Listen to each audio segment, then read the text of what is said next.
Everyone, আসসালামু আলাইকুম। হাজির হয়ে গেলাম নতুন আরও একটি রেসিপি নিয়ে। আজকের রেসিপি হচ্ছে মাংস পিঠা বা মাংসের পুলি পিঠা। আশা করি আমার আজকের এই রেসিপিটি আপনাদের ভালো লাগবে।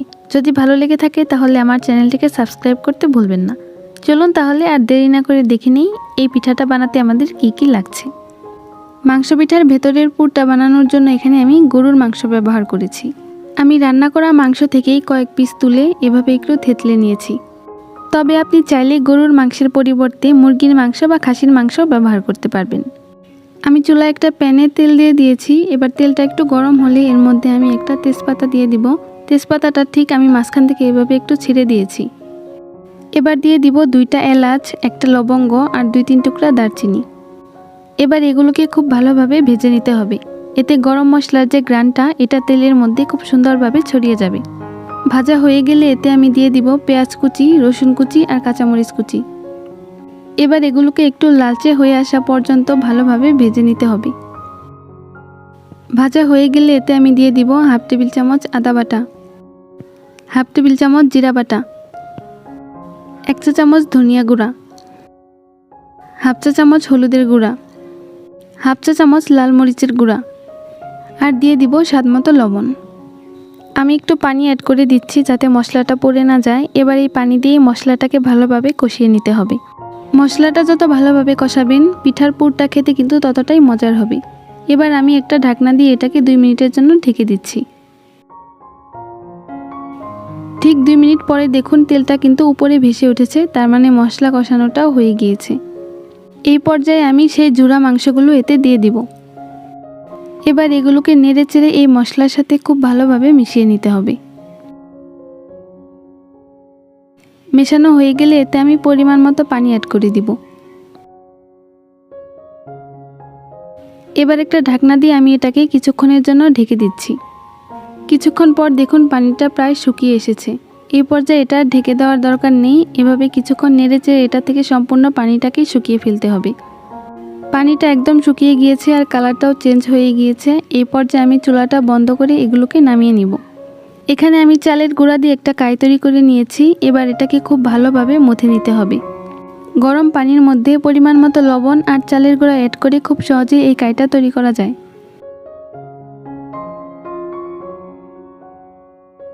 মথা শেষ হয়ে গেলে এটাকে আমি এইভাবে ছোট ছোট কয়েকটা ভাগে ভাগ করে নিব। এবার সেইখান থেকে ছোট একটা ডো নিয়ে খুব ভালোভাবে এটাকে মথে ঠিক এই রকম একটা শেপ দিয়ে নিব। ঠিক একইভাবে সবগুলো ডোকেই আমি এইভাবে একটা শেপ দিয়ে নিব। এতে রুটিটা বেলতে সুবিধা হবে।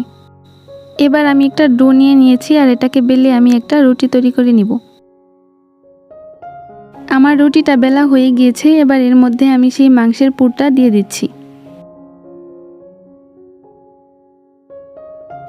এবার রুটিটাকে ভাঁজ করে এর চারপাশ দিয়ে আঙুল দিয়ে ঠিক এইভাবে একটু চেপে চেপে দিতে হবে, তাহলে পিঠাটা ভাজার সময় এর চারপাশ থেকে খুলে আসবে না। আমি এরকম একটা কাটার নিয়েছি আর এটা দিয়ে আমি পিঠাটাকে কেটে নিচ্ছি। তবে আপনি চাইলে যে কোনো ছুরি দিয়েও এই পিঠাটাকে কেটে নিতে পারেন।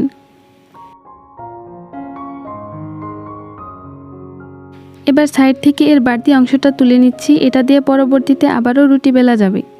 ব্যাস, পিঠাটা তৈরি হয়ে গেল। দেখুন এটা দেখতে কতটা সুন্দর হয়েছে। আমি আরেকটা ডিজাইন দেখিয়ে দিচ্ছি। একটা রুটি বেলে সেটাকে আমি এরকম 4 কোনা করে কেটে নিয়েছি। এবার এর ভেতর সেই মাংসের পুরটা আমি দিয়ে দিব। তারপর এটাকে একটু এইভাবে ভাঁজ করে নিচ্ছি।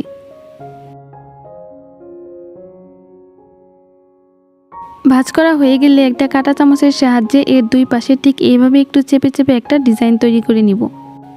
আমি অপর পাশেও এই ডিজাইনটা করে নিচ্ছি। দেখুন পিঠাটা দেখতে অনেকটা মাছের মতো হয়েছে। আমি আরও একটা ডিজাইন আপনাদের সাথে শেয়ার করছি। একটা রুটির মাঝখান দিয়ে ঠিক এইভাবে করে আমি কেটে নিচ্ছি। এবার সেইখান থেকে একটা অংশ নিয়ে এইভাবে সিঙ্গারার মতো এটাকে একটু ভাঁজ করে নিব। তারপর এটার ভেতরে আমি সেই মাংসের পুরটা দিয়ে দিব। পুরটা দেওয়া হয়ে গেলে এর মুখটা আমি এইভাবে চেপে চেপে একটু লাগিয়ে দিব। ঠিক এইভাবে আমি বিভিন্ন ডিজাইনে সবগুলো পিঠাই বানিয়ে নিব। এবার এগুলোকে ভাজার পালা। আমি একটা প্যানে পরিমাণ মতো তেল দিয়ে দিয়েছি। তেলটা গরম হয়ে এলে এর মধ্যে আমি পিঠাগুলোকে দিয়ে দিব। চুলার আঁচটা অবশ্যই মিডিয়াম লোতে রেখে এগুলোকে ভাজতে হবে।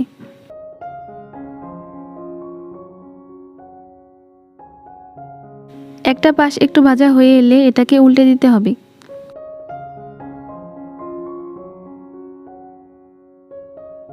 ঠিক এভাবেই উল্টে পাল্টে এগুলোকে ভেজে নিতে হবে। কালারটা যখন এরকম গোল্ডেন ব্রাউন হয়ে আসবে তখন আমি এগুলোকে তেল থেকে উঠিয়ে নিব। এবার এগুলোকে আমি একটা প্লেটে তুলে নিচ্ছি। ঠিক একইভাবে আমি সবগুলো পিঠাই ভেজে নিব। আমি একটা পিঠা একটু ভেঙে আপনাদের সাথে শেয়ার করছি। দেখুন এর ভেতরের পুরটা কতটা জুসি হয়েছে, আর এটা খেতেও কিন্তু ভীষণ মজার। আমি এই সম্পূর্ণ পিঠাটাই চালের গুঁড়া দিয়ে তৈরি করেছি, তবে আপনি চাইলে শুধু ময়দা অথবা ময়দা বা চালের গুঁড়া মিক্স করেও এটা তৈরি করতে পারবেন। তবে চালের গুঁড়া ব্যবহার করলে এর উপরের আবরণটা অনেক ক্রিসপি হয়। আজকে তাহলে এখানেই বিদায় নিচ্ছি। হাজির হয়ে যাব আবারও পরবর্তী এপিসোডে নতুন কোনো রান্না নিয়ে। সে পর্যন্ত সবাই ভালো থাকবেন। আল্লাহ হাফেজ।